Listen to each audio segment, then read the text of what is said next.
Hi, everybody. Hello, I'm Ryan. I'm Bethany. And we are Ryan and Bethany Board Game Reviews. And today we're going to be talking about I'm Kind of a Big Dill. This is designed by Adam Bain and Grant Lyon, and it is published by Left Justified Studio, which I didn't know what that meant. Ryan had to explain it to me. So this is a party-style storytelling game. Basically, you are given a couple of cards, and then what you're going to do is you are going to pick one of them to go off of, and then you have to think about how you feel about that particular topic in real life. What you, as Ryan, really think about it. And then you're going to draw a token. It can range from -3 all the way up to +3. And you're going to have to modify your actual thoughts by that much, whether it's -1 or -2 or 0 or +2 or whatever the case is, and then tell a little story based off of that new adjusted version of reality. Yeah. And then everyone else around the table gets a chance to ask you one question about that topic.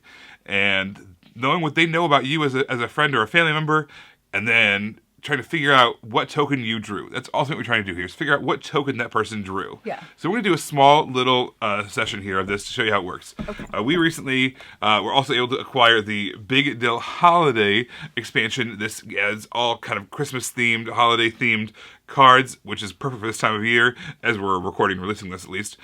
So let me go ahead and draw a card here. This one says, the ability to sleep on Christmas Eve. Okay, that's my category. Okay. That's what the card I've chosen. Okay. And now I've Show them what you got. Okay. So I drew a token here. Remember, these range from -3 to +3. And I'm going to say, now I'm going to tell a little story. Did you show them? I did show them. Okay. It was blurry because of the focus, but it's fine. Oh, okay. They saw it. All right, so I'm going to tell a little story. You know what? I have a hard time falling asleep. I have a hard time falling asleep on Christmas Eve. Just very, very excited. I get there, right? I end up getting some sleep, but it's not like I got like good REM cycles. I was able to sleep. I was able to get the rest I needed, but I'm still a little tired in the morning. That Christmas peppermint mocha in the morning is going to feel really good. That's my story. Okay. And now you get a chance. Everyone at the table is going to get a chance to ask me a question. What time would you fall asleep? I got in bed on Christmas Eve around like 10.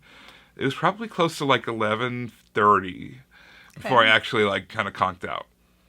Okay, I'm going to say... So based off what you know about me, what would you...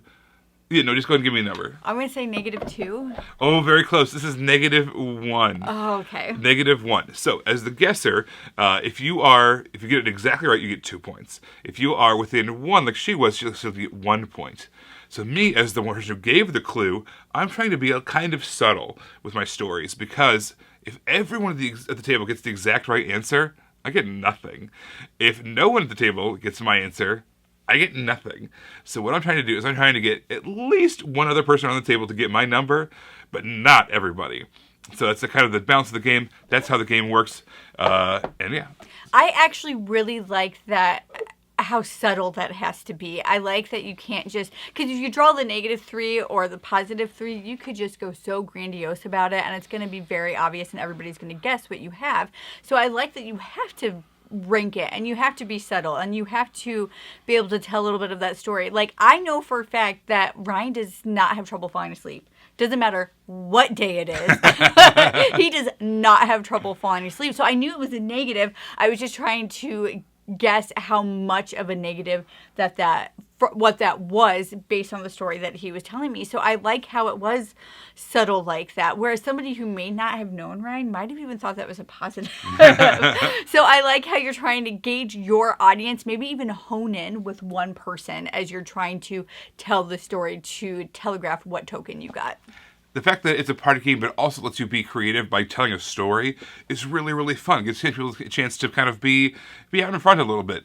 Yes, this is a game that lends itself more towards people who like telling stories. Yeah. If you are someone who doesn't, maybe this might not be for you, but I think a lot of us like to have at least small little moments of being the person who everyone's listening to as you're telling this little silly story that's a augmented version of reality, right? Because it's not necessarily the exact truth about you unless you drew a 0. Yeah. But even still, you want to be somewhat stylized in your exact truth of yourself if you draw a 0.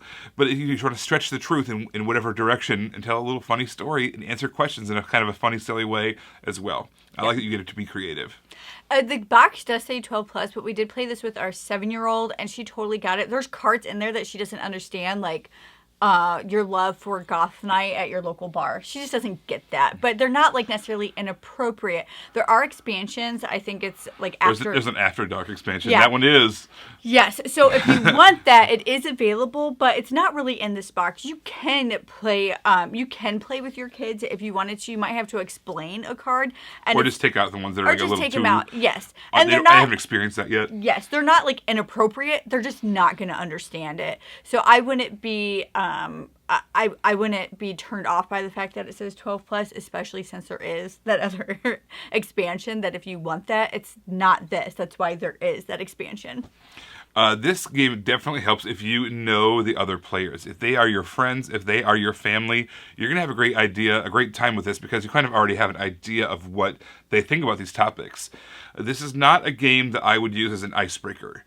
You need to know a little bit of background about these people to be able to answer the questions and figure out their starting point so that you can figure out their modified version of events. Now, I guess you could use it as an icebreaker, in which case it'd be very chaotic. Your scores would be practically zero. If you just wanted to hear people tell stories and then afterwards kind of go back and explain. Yeah. The reason I said that is because I pulled this number. Here's what I really think. Ha ha ha. You can use it as an icebreaker that way. But it's very, if you're actually wanting to play the game and do it competitively and do it as, I think, as intended, you want to have some familiarity with these people. I liked this game. I thought it was just silly fun. I particularly very much enjoyed the holiday edition. Yes, that one. I really enjoyed it. And like I said, our 7-year-old enjoyed it. We were working downstairs and the table was on the box. And she's like, is that what you're playing? Can we play it right now? Even if it's not what you're doing, can we just do that anyway? Like she wanted to do it. She wanted to tell the story. She wanted to try to guess what our things were. So that's always a good sign. Yeah, I think it's super silly fun. This is a great game for this time of year, playing around the table with your friends and family around Thanksgiving or Christmas or whatever the case is, or any time of year. But I just happen to have the holiday expansion on my mind because I like that a lot. Yeah.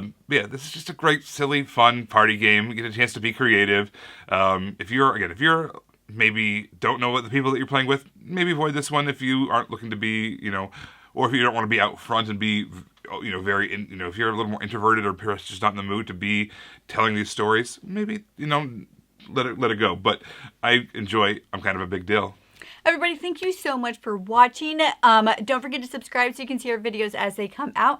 Until then, you can follow us in all of these places. You guys, thanks for watching, and we will see you next time. Bye. You guys, thanks so much for watching. This game was provided to us by a publisher in exchange for a fair and honest review. And if you want to see more stuff, check out over here to see something we think you might like. And over here, we think that YouTube has picked out a great video for you you're going to love. Thanks, guys. We'll see you next time.